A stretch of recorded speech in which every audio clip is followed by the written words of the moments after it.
Now on Film 4, Robert Pattinson, Guy Pearce and Animal Kingdom director David Michod talk to us about their tough new Australian thriller, The Rover.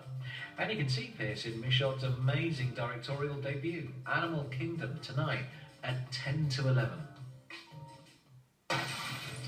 Come on, come on, come on! Turn the car around! I'm not turning around, he's gone! What do you mean he's gone? He's my brother!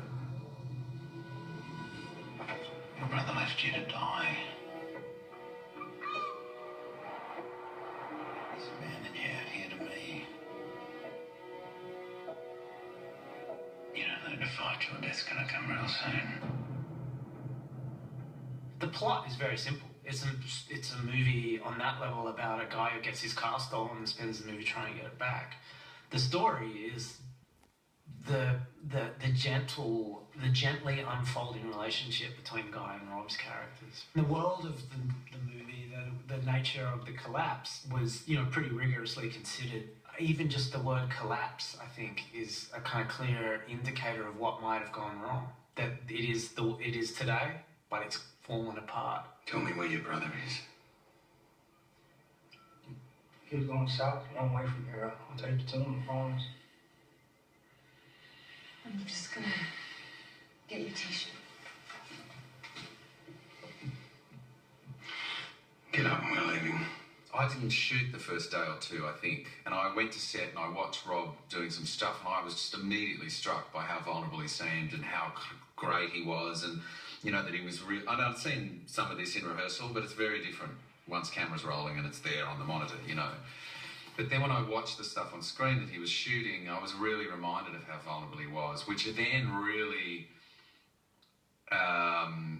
solidified, I think, all the stuff that I was thinking about, how cruel I was going to be to him and how kind of brutal I was going to be towards him. It just totally made sense. Where's your brother? Where is he? He's one of the only characters who's basically a product of that time. He doesn't know anything different, so he doesn't. Eric's pining after a lost world, whereas Ray is just like, this is what it is. It's been shit since I was born. And so it's not so his life's not so depressing, which was kind of a relief, to play. I mean, I can't imagine what Guy was just bleak, so bleak the entire time. Whereas Ray's story is it's a little exciting, because at least Eric is, even though he's a pretty tough guy, he's actually trying to make Ray better himself. So it's actually it's a funny relationship for Ray. How depressing the actual story is.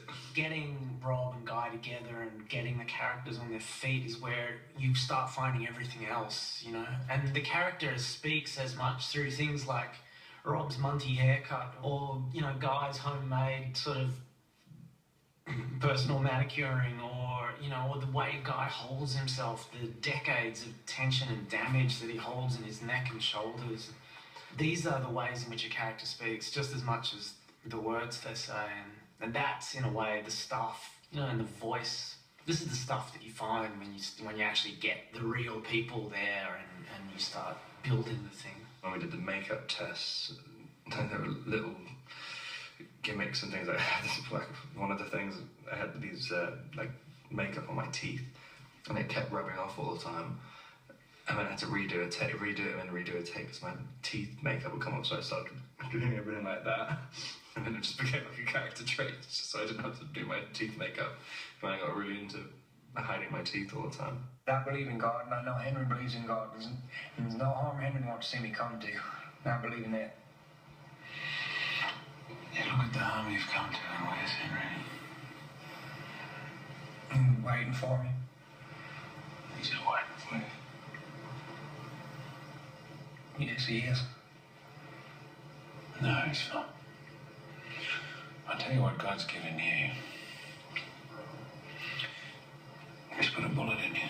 I just felt like I really needed to get my head around who he was once before, how moral or, humane he was, just so I could then understand that transformation and what I suppose, as the relationship with Rob sort of develops through the film, just which person would sort of come back to the surface, you know, even in the tiniest, sort of most subtle ways, hopefully.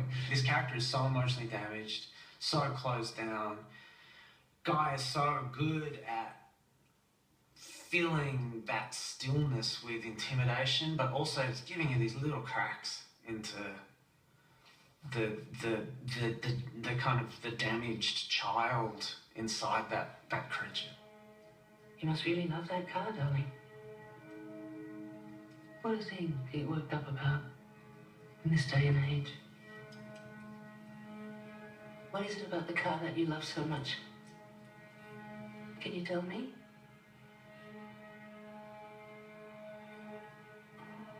What's your name, sweetheart? There was a part of me that felt like Guy needed to do more talking when I was writing. And then as soon as I started redrafting, going back through the script, and it became apparent that, you know, there was a reason why he was so taciturn. You know, he is a mysterious and monstrous creature, and those mysterious and monstrous creatures don't chit chat a lot. You know, David started talking to me about the animal that Eric has become, the creature that he was, the shark that he is now, and all these kind of terms that.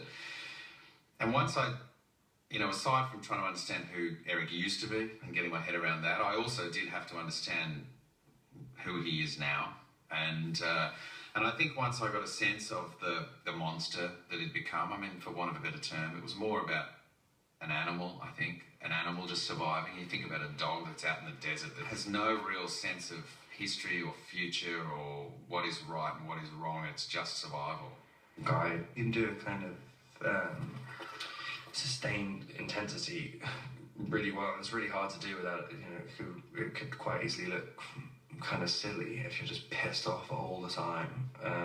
But yeah, it's sort of, I don't know, you can do that. It was created like a kind of constant force, which is a fun thing to react to. a lot of it is capturing that that completely draining the oppression of that heat out there. As soon as you see the landscape as well, what we're shooting, it's like, it's just dead. It's so stark that you can you feel the pace of the movie. And also because David lets so much space in between lines and stuff. I mean, we're doing like 10-minute long takes. And it's kind of like, this is gonna, it's not snappy. I really liked the idea of making a film that would swim in that kind of oppressive heat and stillness, beginning at like a James Bond movie with just a crazy action sequence that actually isn't really that crazy when you think about it. It's not even really a car chase. It's more just like a kind of follow. It's like a guy who just won't let go.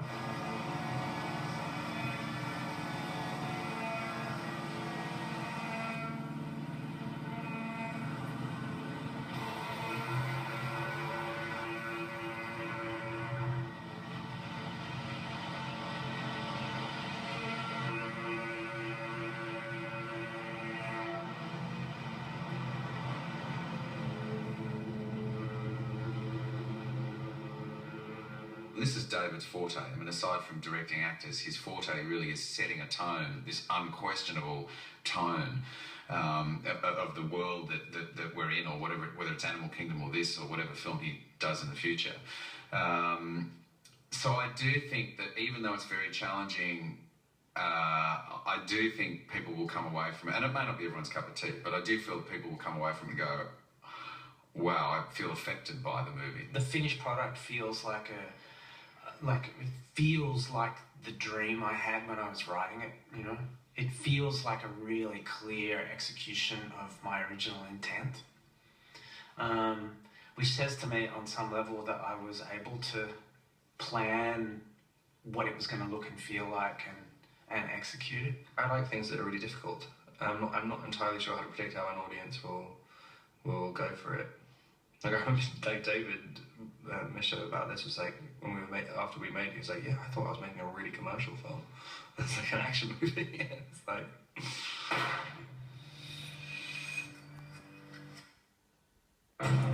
You're just a pretty face after all. Are you thinking what I'm thinking?